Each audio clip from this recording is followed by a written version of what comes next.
Сегодня речь пойдет о компании Жорж Ира. Одна из редких марок, канувших в лету, о которой не знает даже большинство французов, не говоря уже об остальном мире. Компания, названная по имени своего отца-основателя, начинавшего свою трудовую деятельность механиком, обслуживающим автопарк компании, занимавшейся производством электродвигателей. Имея на руках корочки пилота, с началом Первой мировой войны он был призван в ряды воздушных войск. Получив ранение, был комиссован, а к концу десятых годов XX века наладил весьма успешную торговлю импортными автомобилями. В 1919 году Жорж Ира покупает завод Майола в Сен-Дени, с 1908 года производивший двигатели, а с 1911 года – автомобили. Перейдя в собственность Ира, спустя некоторое время производство было перенесено в родной город Жоржа – Шато, в департаменте Сена-и-Уаза. В 1921 году, создав компанию автомобилей Жорж Ира, на рынок был выпущен первый автомобиль, носящий свое собственное имя. Он оснащался четырехцилиндровым двигателем с верхним расположением клапанов объемом 1990 кубических сантиметров, выдававшим 40 лошадиных сил, и был разработан Марисом Готье, ранее работавшим совместно с Деляж. Двигатель обладал таким рядом инноваций, как водяной насос охлаждения, тройной диффузор карбюратора, электрический стартер и катушка зажигания фирмы Delco. Автомобиль получил название Жорж Ира Type 4A и был представлен на Парижском автосалоне 2021 года с кузовом от Вейман. Отличительной чертой автомобилей, выпускавшихся под эгидой Жоржа Ира, стало то, что рулевое колесо всегда располагалось слева. На тот момент во Франции почти у всех машин высшего класса рулевое колесо было размещено справа, причем многие сохранили эту особенность вплоть до начала 1950-х годов. Но Ира претило доминирование английского стиля в этом вопросе, поэтому для себя он изначально решил, что руль на его продукции будет расположен слева, как у остальных континентальных автомобилей.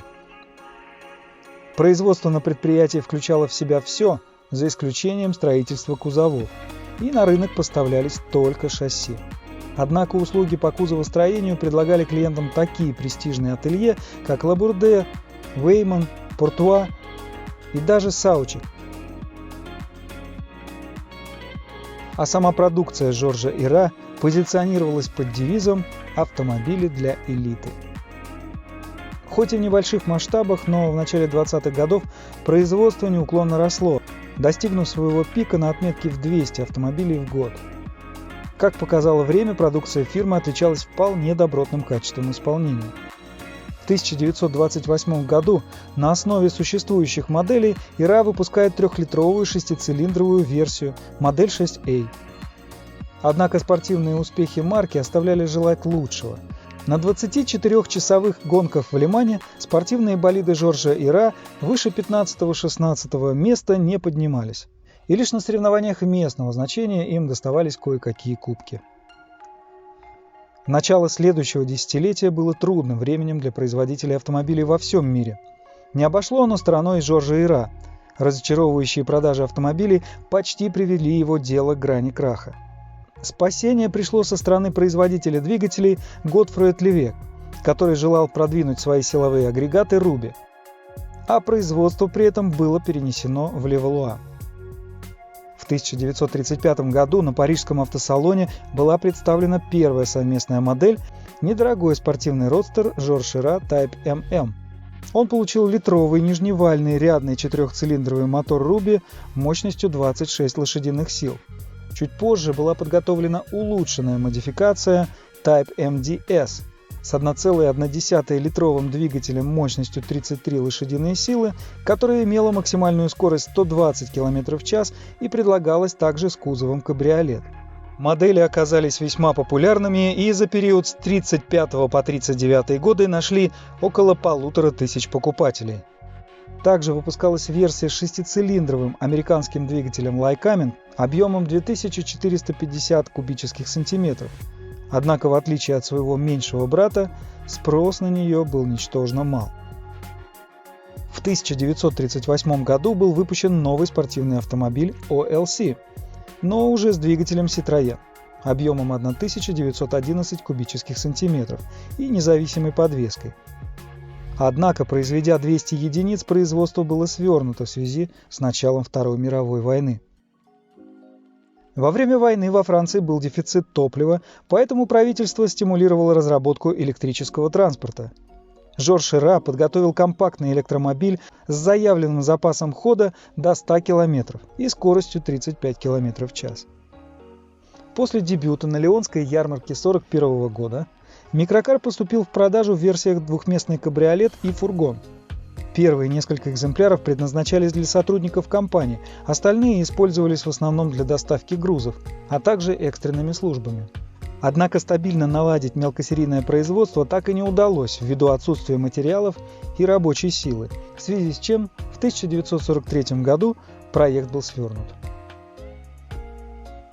По окончании войны на заводе в Бегле начинается выпуск генераторов и небольших дизельных двигателей марки Dodge. Также началась работа над новым автомобилем, представленным на Парижском автосалоне 1946 года. Примечательной особенностью оказались шасси и кузов, выполненные из магниевого сплава, построенные компанией Atelier de Construction de Bicon, ACB. Отличительными особенностями дизайна были вертикальная решетка радиатора в стиле водопад и уникальные фары, встроенные в передний бампер. Спустя год Жорж Ира привез на Парижский автосалон второй прототип, внешне очень схожий с первым, но оснащенный встроенными в крылья фарами под круглыми прозрачными крышками. Он получил удлиненную с 2300 до 2600 мм колесную базу и, в отличие от первого прототипа, независимую подвеску всех колес на пружинах. Эту же модель повторно демонстрировали публике на том же Парижском автосалоне 1948 года с целью привлечения внимания к другой своей продукции. А вот на выставке 1949 года в Гран-Пале в Париже был показан третий прототип, выставляемый на продажу аукционным домом Bonhams в апреле текущего года в Монако. Его кузов был изготовлен кузовным ателье Лабурде. Отличительными особенностями дизайнерских находок являются три фары, среди которых особо выделяется центральная в стиле циклопа, а также безрамочное ветровое стекло Wu-Total. Это толстое стекло, которое словно поддерживает себя самостоятельно и разработанное Жозефом Вигру из Лабурде. При этом трехместная машина стала двухместной. И этот представленный экземпляр оказался одной из последних попыток Жоржа Ира запустить в производство новую модель. К сожалению, она оказалась неудачной, и спустя некоторое время марка Жоржа Ира прекратила свое существование. Правда, в 1950 году Ира объявил о создании модели VDB, разработанной вновь образованной компанией Société Chérifienne Жорж Ира. Новая разработка представляла собой легкий вездеход с двухцилиндровым двигателем Panhard объемом 610 кубических сантиметров и мощностью 28 лошадиных сил, расположенным сзади, и предназначавшийся в первую очередь для эксплуатации в колониальных странах. Автомобиль мог взбираться на холм под углом 40 градусов, преодолевать брод глубиной 60 сантиметров и ехать без дозаправки 1500 километров, причем конструкция предполагала только моноприводную трансмиссию, приводящую в действие задние колеса.